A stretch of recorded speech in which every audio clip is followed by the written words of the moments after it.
Hey everyone, Shikari Dill here. This video is going to be a little bit of a different format than my in-depth guides, but I wanted to talk about the Blood and Guts legendary enchant.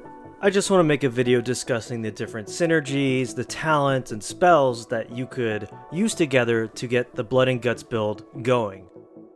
If you like my videos and you like these discussions about the different legendary REs on Ascension, then I'd really appreciate it if you hit that like and subscribe button, and let's dive right into the discussion.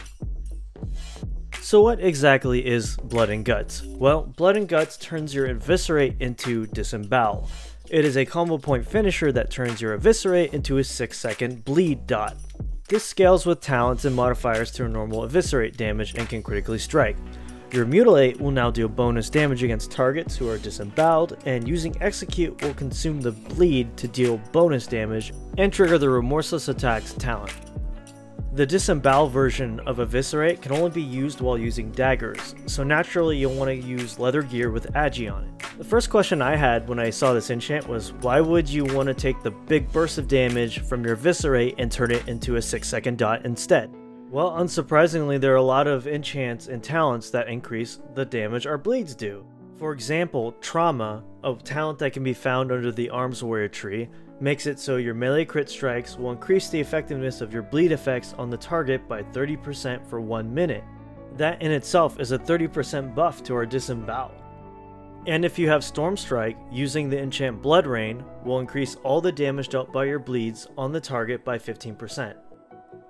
And honestly, for PvP, you can just get away with spamming Mutilate and Disembowel on your target, because your Mutilates deal extra damage with that dot on your target. Taking the talents Vitality and Vigor along with their enchants can create a faster paced gameplay where you're just spamming Mutilates so you can get that Disembowel out as quickly as possible.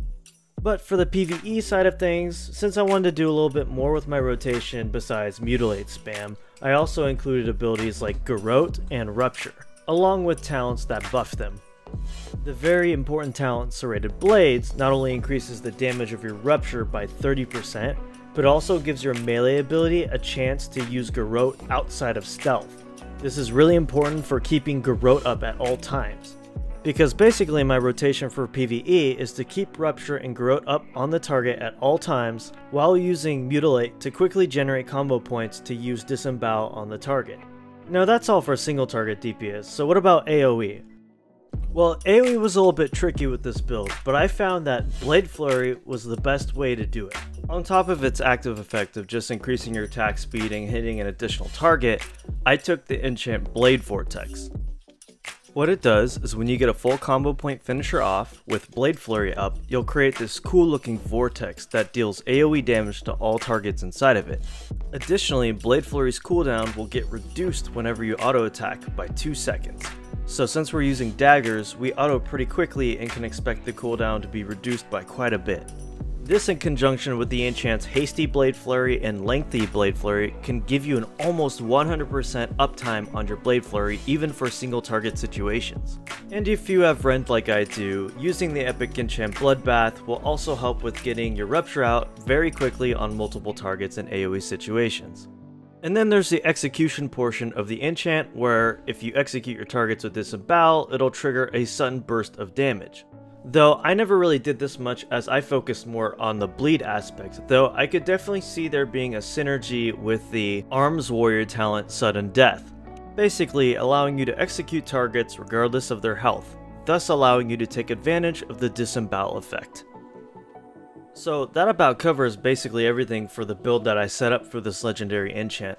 Honestly, it's a lot of fun and it's pretty straightforward, especially in PvP.